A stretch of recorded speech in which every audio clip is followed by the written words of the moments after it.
Hello Sitakunda, চলে আসলাম আমরা সীতাকুণ্ডতে। সীতাকুণ্ড এই জায়গাটির নাম মুখে নিলে আপনার চোখে ভেসে যাবে পাহাড়, ঝর্ণা এবং সমুদ্রের কথা। তো একদিনের ডে ট্যুরে কিভাবে এই সব জায়গায় ঘুরবেন সে সম্পর্কে আজকে আমি গাইডলাইন দেবো আপনাদের সাথে। আছে আজ তো চলুন ভিডিওটি শুরু করা যাক। বলে রাখা ভালো, সীতাকুণ্ডের যে বাসগুলো রয়েছে সেই সীতাকুণ্ডের বাসগুলো সায়দাবাদ থেকে সারে বা ঢাকার বিভিন্ন স্থান থেকে সারে বাসগুলো। তো আপনি যদি সরাসরি এখান থেকে টিকিট নিয়ে যান 350 টাকার মতো টিকিটের খরচ হবে। আর যদি আপনি আলাদাভাবে যান কোনো ট্রাভেলসের সাথে সেক্ষেত্রে আপনার হয়তো 950 টাকা থেকে 1000 টাকার মতো খরচ হতে পারে। তো এরপর আমাদের গাড়িটি ছেড়ে দিকে আমরা গাড়ির মধ্যে গান গাচ্ছিলাম, আনন্দ ফুর্তি করছিলাম। আমরা যতজন ছিলাম এখানে ট্রাভেল যাত্রী সীতাকুণ্ড বেশি, সবাই আমরা একসাথে মিলে গান করতেছি, আমরা সবাই বিষয়টা উপভোগ করতেছিলাম। তো আমাদের গাড়িটি একটি যাত্রা বিরতি দিয়ে দেবে, আর যাত্রা বিরতি দিয়েছি কুমিল্লার একটি পাম্প স্টেশনে। তো পাম্প স্টেশন যাত্রা বিরতি দেওয়ার পর আমরা এখানে খাবার দাবার খেয়ে খাবার দাবার শেষ করে আমরা রওনা দিয়ে দিলাম আমাদের সেই কাঙ্ক্ষিত লক্ষ্যে।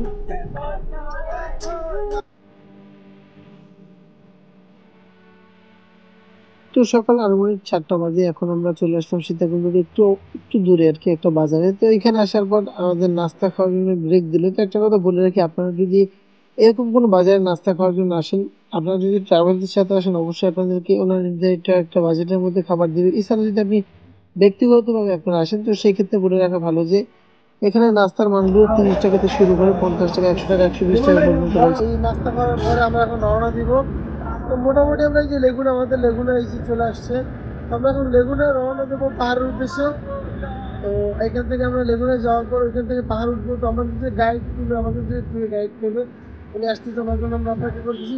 তো আমাদের সকালের নাস্তা শেষে আমরা এখন রওনা দিয়ে দেবো, আমরা উঠে গেলাম লেগুনাতে। আর একটা জিনিস বলে রাখা ভালো, আমরা যেখানে আছি এখান থেকে আমরা যে সীতাকুণ্ড যাবো, সীতাকুণ্ড চন্দ্রনাথ পাহাড় এখানে মোটামুটি 20 কিলোর মতো রাস্তা রয়েছে। তো এই রাস্তায় যাওয়ার জন্য আমাদের অনেক পথ অতিক্রম করতে হবে। তো আমরা চলে আসলাম সীতাকুণ্ড বাজারে। এখানে একটা আসার পর একটা ব্যতিক্রমী ধরনের জিনিস পেলাম। তো এখানে টোল প্লাজা রয়েছে যেটা, তো এই টোল প্লাজার টোল কেন দিচ্ছিল তার ড্রাইভার যারা নিজেরাও জানে না। আমার সাথে এই বিষয়ে অনেক কথা হয়েছিল। তো একটা কথা বলে রাখি, এই যে দেখুন এখানে বাজার রয়েছে সীতাকুণ্ড বাজার। সীতাকুণ্ড একটা মেইন বাজার, তো 0 পয়েন্টের যে বাজারটা সেই বাজারটা এখানে এখানে মূলত এখানে মানুষের তৈরি করা যে সবজি ফল টল যেগুলো রয়েছে সব এগুলো এখানে রয়েছে। তো এখান থেকে মানুষ সরবরাহ করে এবং বিক্রি করে। দেখুন এই যে গ্রামের যে মেঠো পথ দিয়ে আমরা যাচ্ছিলাম, তো এখানে যাওয়ার সময় আমরা বিভিন্ন নিদর্শন দেখতে পাচ্ছিলাম। এই যে দেখুন এখানে একটা রাজার ভাস্কর্য রয়েছে এবং এই ভাস্কর্যের পিছনে রয়েছে অনেক বড় কাহিনী। তো এই ভাস্কর্যের পরে আমরা যদি একটু দেখি, এখানে রয়েছে একটা মন্দির। এই রাজার মন্দির তৈরি করা হয়েছিল, এই জন্য এই মন্দিরের ভাস্কর্য তৈরি করা হয়েছে পাশে। তো এরপর আমরা সামনে আসার পর আরো একটি মন্দির দেখতে পেলাম। এই মন্দিরটি দেখুন, এই মন্দিরটি তৈরি করা হয়েছে ইন্ডিয়ার যে হিস্ট্রি কালচার সেই আদলে তৈরি করা হয়েছে। আর এখানে আপনি এটাকে বলা হয় নগেশ্বর মন্দির। তো এরকম শ্মশান দেখছিলাম, অনেক কিছু দেখতেছিলাম এখানে। এখানে মূলত গাড়িগুলো এখানে পিক আপ করে, এখান থেকে পিক আপ করার পর এখান থেকে আমাদের উপরে যেতে হবে। তো এই যে দেখুন লাঠি আছে, এখান থেকে লাঠি সবাই সংগ্রহ করে। কত করে ভাই পিস? কত করে ভাই? লাঠি একটা 40 টাকা জমা দিবেন, লাঠি আবার ফেরত দিয়ে যাবে, ফেরত দিলে 20 টাকা করে দিবেন। ভাইজান এখানে লেখা আছে, আপনারা দেখেন এখানে লেখা আছে, এই যে এখানে লেখা আছে ভাইজান।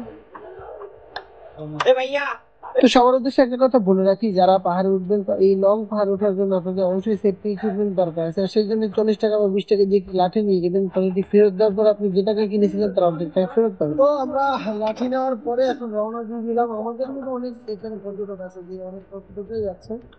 তো আমরা এখন রওনা দিয়ে দিয়েছি সবাই লাঠি নিয়ে।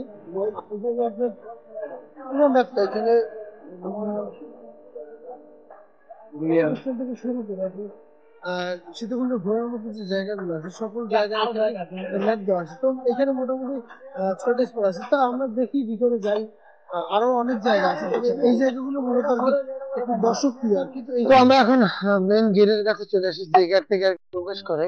এই যে মেন গেটটা, এই যে এখান থেকে মূলত প্রবেশ করে আর কি। তো এই যে সিঁড়িতে উঠছি এখন, আসলে এখানের পরিবেশটা আসলে অনেক অসাধারণ। কারণ আমরা আগে অনেক টুরিস্ট প্লেস আছে এরকম পাইছি না, সত্যি কথা বলতে এখানে আসলেই অসাধারণ, আসলেই অসাধারণ। পিছনে থেকে ভিউটা দেখেন, এই যে ভুল রাস্তায় চলে এসেছি। প্রথমেই ভুল করেছি, আমরা একটা মন্দির মধ্যে ঢুকে গেছি। এই যে মন্দির, আসলে যারা আসেন নাই তাদের বোঝানো সম্ভব না। এই যে দেখুন পাহাড়, আমরা কত উপরে আছি। এখানে দেখুন, আসলে এটা শেষ করা যে পসিবল। তবে হ্যাঁ, যারা এভারেস্ট বিজয় করেছে তারাও তো করতে পারছে না, সবই সম্ভব। আমার কথা বলতে অনেক কষ্ট দিতেছে। তো আমরা মোটামুটি অনেকটা উপরে চলে এসেছি, দেখুন অনেক কষ্টের পরে এখানটা আসতে পারলাম। তো এই যে একটা মন্দির আছে, যে মন্দির যারা হিন্দু ধর্মাবলম্বী তারা আর কি এখানে পুজো করে। এখানে আরেকটা রয়েছে মন্দিরের, এই যে দেখুন। তো মোটামুটি এখানটা ওঠার পরে এখনো যে পথটা বাকি আছে, ওখানে ওটা এখনো আধা ঘন্টার মতো লাগবে। তো এই খাবারগুলোর মধ্যে এই যে খাবারগুলা, এই যে এই সকল খাবার, এই যে পাবেন এই যে এখানে আমাদের মতো টুরিস্ট অনেক ছিল, কিন্তু একটা জিনিস ডিফারেন্স ছিল যে এই যে মাসি, উনি শুধুমাত্র পুজো করার জন্য এই মন্দিরে যাচ্ছেন, সেই 1200 ফুট নিচ থেকে 1200 ফুট উপরে। তো আমি জিজ্ঞেস করলাম আপনি এত উপরে কেন যাচ্ছেন। তিনি এটা আমাকে জানালো যে আমাদের সবারই একটা ইচ্ছে থাকে যেন আমরা মৃত্যুর আগে হলো এই মন্দিরে, ওই চন্দ্রনাথ মন্দিরে একটা পুজো করতে পারি। তো সেই কষ্ট করে আর কি উনি এত উপরে উঠতেছেন। তো আমি একটা জিনিস ভাবতেছিলাম, আমাদের উঠতে এত কষ্ট হচ্ছিল আসলে, উনি এই বয়সে এত কষ্ট করে উপরে যাচ্ছে শুধুমাত্র ওনার ধর্মীয় রাজি খুশি করার জন্য। কাঙ্ক্ষিত লক্ষ্য আমাদের, সেই লক্ষ্যে চলে এসেছি আমরা। এই যে দেখুন, এই সেই কাঙ্ক্ষিত মন্দির, যে মন্দিরে মানুষ মানুষের সাধনা করার জন্য আসে। যে দেখুন তপস্যা করতে যে ভিতরে, তো এই যে আমরা সর্বোচ্চ চূড়ায় চলে এসেছি এখন। বাতাস, মানুষ হয়তো ভাই বাতাসের জন্যই আসে, মানুষের ক্লান্তি দূর করার জন্য আসে। যদি একটু দেখাই যাতে মনোরম পরিবেশ, মানে কিভাবে বলবো, এই পরিবেশ আসলে কোনো টাকায় আসলে এই পরিবেশ সম্ভব না। এই অনুভূতি কোনো টাকায় সম্ভব নেই। ছাত্রীর একটা বড় জায়গা এই পাহাড়, বিশ্বস্ততা, ভালোবাসা, সবকিছুর জায়গায় পাহাড়। এটাই হলো সেই চন্দ্রনাথ মন্দির। এখানে মানুষজন আসে বিশ্বের বিভিন্ন দেশ থেকে আসে শুধুমাত্র পুজো করার জন্য, বা তাদের ধর্মীয় যে রিচুয়াল গুলো আছে সেগুলো পালন করার জন্য। এখানে মানুষ তপস্যা করে, ধ্যান করে, বিভিন্ন ধরনের কার্যক্রম এখানে সম্পন্ন হয়। এখান থেকে মানুষ এখান থেকে একজন friend করে, আর বাঁচার কোনো মানুষ নেই। তো আমরা যখন চলে যাচ্ছিলাম সেই চন্দ্রনাথ মন্দির থেকে এই পাহাড়ের সর্বোচ্চ উঁচু থেকে আর কি, তখন যেতে মন চাইছিল না, তারপরে কিভাবে যেতে হবে। তো আমরা চলে আসলাম, চলে আসার পর নিচে নামলাম। নিচে আসার পর দেখলাম এখানে বিভিন্ন ধরনের খাবারের দোকান রয়েছে, পাহাড়ি যে খাবার গুলা।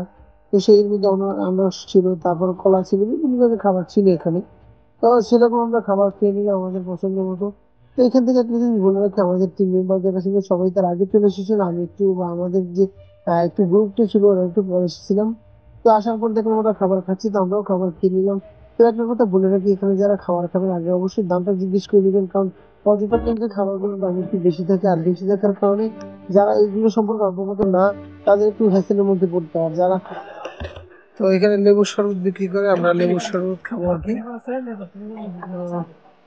এই যে এই পাশে লেবুর পিনিক বিক্রি করে, এই যে দেখুন, এই যে লেবুর শরবত, এই যে। তো আমরা লেবু শরবত খেলাম, কারণ এখানে আসলে যে পরিমাণ ক্লান্তি আপনার আসবে, তো শরবত বা পানি গুলো প্রচুর প্রয়োজন আছে আর কি। খান তেল দেবা, এখানে সমস্যা।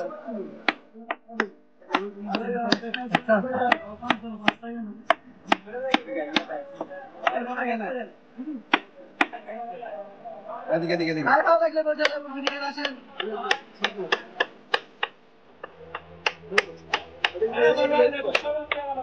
এই যে পিছনে সিএনজি গুলো রয়েছে, এগুলো আপনাকে যদি আপনি অসুস্থ হয়ে যান বা কোনোভাবে শারীরিক অসুস্থতা বোধ করেন আপনি, তো এই যে পাহাড় থেকে আপনাকে নিচে নিচে নিচে যাওয়ার জন্য সাহায্য করবে। এই যে পাহাড় থেকে নিচে যাওয়ার জন্য আপনাকে সাহায্য করবে এই সিএনজি গুলো। আর এটা আমি একটা জিনিস আপনাকে অবশ্যই বলে রাখবো যে আপনারা যদি নিচে যান তো সেই ক্ষেত্রে অবশ্যই সিএনজি ওয়ালার সাথে আগে কথা বলে নেবেন বা কন্ট্যাক্ট করে নেবেন, কারণ পর্যটক কেন্দ্রগুলোতে একটু ঝামেলা হয়। তো সেই ক্ষেত্রে যেন ঝামেলার মুখে আপনাদের না পড়তে হয়। তো সেই জন্য আমি একটা কথাই বলবো, যেন এখান থেকে কোনো কিছুর দামটা একটু আলাদা ডিসকাস করে নেন, যেন আপনাকে ভোগান্তির শিকার হতে না হয়। তো আমরা এখন বলতে গেলে 300 400 ফিট নিচে চলে এসেছি। আর 400 ফিট আসার পর এখনো মনে হয় যে আরো 1000 ফিট এখনো বাকি আছে। তো এই যে দেখুন, মানে এই রাস্তার শেষ আসলে কোথায়। আমরা ওঠার সময় তো একটা দেখতে পাচ্ছিলাম যে আসলে এই জায়গা থেকে আমরা উঠবো বা কিছু। এই যে দেখুন, এই যে দেখুন, মানে কোনো জঙ্গলের কোনো শেষ নাই আসলে, কোন জায়গা থেকে শুরু কোন জায়গা থেকে শেষ বোঝা আসলে অনেক অনেক কঠিন। তো আমরা অবশেষে পাহাড় থেকে নেমে গিয়েছি। তো আশা করি আপনাদেরকে পাহাড়ে ওঠার এবং নামার মোটামুটি গাইডলাইন দেওয়ার চেষ্টা করেছি, কতটুকু পেরেছি জানি না। তো আমাদের চন্দ্রনাথ মন্দির ভিজিট করা শেষ, এখন আমরা রওনা দিয়ে দিচ্ছি গুলিয়াখালী বিচের উদ্দেশ্যে। যেহেতু আমরা ডে ট্যুর এসেছি, একদিনের মধ্যে আমাদের সব স্পট গুলো ঘুরতে হবে, তো সেই ক্ষেত্রে আমরা কাল বিলম্ব না করে দুপুরের খাবার না খেয়ে রওনা দিয়ে দিয়েছি। এখান থেকে আসার পরে আমরা দুপুরে খাবারটা খাবো। দুপুরে খাবার খাওয়ার পরে আমরা যাবো আবার সেই ঝর্ণা দেখতে। তো আমরা এখানে আসার পর থেকে একটা জিনিস লক্ষ্য করলাম, এখানে যে মানুষজন এবং মানুষজনের যে জীবন বৈচিত্র্য একটু আলাদা। কারণ পাহাড়ি অঞ্চলগুলোতে সাধারণ মানুষের জীবনযাত্রা অনেক একটু আলাদা থাকে। তো আমরা আজকে গুলিয়াখাল ব্রিজ আপনাদের যতটুকু পারি দেখানোর চেষ্টা করবো। আর সব থেকে মজার যে বিষয়টা হলো এখানে যে দেখুন, এখানে আসার পর থেকে আপনি নদীর যে গর্জনটা আছে, সমুদ্রের যে গর্জনটা আছে সেটা একবারে স্পষ্ট শুনতে পাবেন। আর সব থেকে মজার যে বিষয়টা, এখানে প্রচুর বাতাস, প্রচুর। প্রকৃতির এক অপরূপ নিদর্শন এই গুলিয়াখালী। এই গুলিয়াখালী বিচে প্রতি বছর হাজার হাজার লাখ লাখ পর্যটক আসে, শুধুমাত্র বাংলাদেশ থেকে না, বাইরের দেশ থেকে এই দেশে পর্যটকরা এসে বিভিন্ন ধরনের পর্যটক এখানে আসে এবং বিভিন্ন ধরনের গবেষণা এবং বিভিন্ন ধরনের রিসার্চ করতে তারা এখানে আসে। এই যে প্রকৃতি, এই যে সৌন্দর্য আসলে অনেক মনোমুগ্ধকর। এই মনোমুগ্ধকর পরিবেশ দেখার জন্য বিশ্বের বিভিন্ন দেশ থেকে মানুষ আসে এই দেশে। এইখানে যে দোকানগুলো আছে, এখানে আপনার সামগ্রী তৈরি করা জিনিস বা বিভিন্ন ধরনের জিনিসগুলো এখানে পাওয়া যায়। আর সব থেকে মজার বিষয় হলো, আমরা যারা এখানে আসি, আমরা মানে আমাদের পর্যটক যারা আসি তাদের জন্য এখানে খাবারও রাখা আছে, ফাস্টফুড টাইপের কিছু খাবার আছে বা তাছাড়া অন্যান্য বিভিন্ন ধরনের খাবার রয়েছে। এখানে কিছু কিছু শামুক আছে, শামুকের এই যে খোঁচা আপনাদের হাত পা না কাটে এইসব বিষয়ে একটু খেয়াল রাখবেন। আর এই যে দেখুন, প্রচুর লাল কাঁকড়া আছে এখানে, প্রচুর লাল কাঁকড়া দেখেন, কি মনোরম ভিউ। আর এখান থেকে প্রচুর প্রচুর পরিমাণে বাতাস আছে, এই যে দেখুন কি সুন্দর ভিউ। প্রতিটা পর্যটক কেন্দ্রেরই একটা বিশেষত্ব রয়েছে, তেমন বিশেষত্ব রয়েছে এই গুলিয়াখালীর ভিতরে। তো একটা জিনিস দেখুন, এই যে ঝিনুকের যে মালাগুলো রয়েছে, শামুকের মালাগুলো রয়েছে, হয়তো বা এটি আপনাদের কাছে অনেক পরিচিত, তবে এখানের যে বিশেষত্ব গুলো আপনারা চিন্তা করলে দেখতে পাবেন যে আপনারা যখন বিভিন্ন পর্যটক কেন্দ্রে যান, এই মালাগুলো বা এই জিনিসগুলো কিন্তু আপনাদেরকে ভ্রমণ প্রিয় করে তোলে। তো মোটামুটি আমাদের গুলিয়াখালী beach ঘোরা শেষ, এখন আমরা চলে যাচ্ছি এই যে। তো আশা করি সবার যারা আসবেন এনজয় করবেন, কারণ এখানে যদি একটু সময় নিয়ে আসতে পারেন তাহলে আসলে উপভোগ করতে পারবেন। এখানে গোসল করা থেকে শুরু করে সব ধরনের একটা ব্যবস্থা রয়েছে, এই যে দেখুন, এখানে বাচ্চাদের জন্য দোলনা রয়েছে, সব ধরনের সিস্টেম রয়েছে। তো গুলিয়াখালী বীচ ঘোরার পরে আমরা যখন যাচ্ছিলাম সেই আমাদের কাঙ্ক্ষিত ঝর্ণা দেখার উদ্দেশ্যে, ঝর্ণায় ভেজার উদ্দেশ্যে, তো আমরা একটা বেশ নোটিস করলাম, এখানে দেখলাম যে মানুষের ছোট ছোট ঘর, এটাই মূলত তার আবাসস্থান বা এখানেই তারা বসবাস করে বা এখানেই তারা জীবন ও জীবিকা নির্বাহ করে। এই ছোট ছোট ঘরগুলোর মধ্যে আমাদের থেকে তাদের জীবনযাত্রার মান একটু আলাদা বললে ভুল হবে না কোনো অংশে। আমরা এখন ঝর্ণার দিকে যাচ্ছি আর কি, এই যে পাহাড়ের মাঝে। তো ঝর্ণার দিকে যাচ্ছি, এই যে দেখুন, ঝর্ণার যে পানিটা এখান থেকে প্রবাহিত হচ্ছে আর কি। আর এই সাইডে মানুষজন খুবই কম পাওয়া যায়, তবে পানিটা খুবই ঠান্ডা।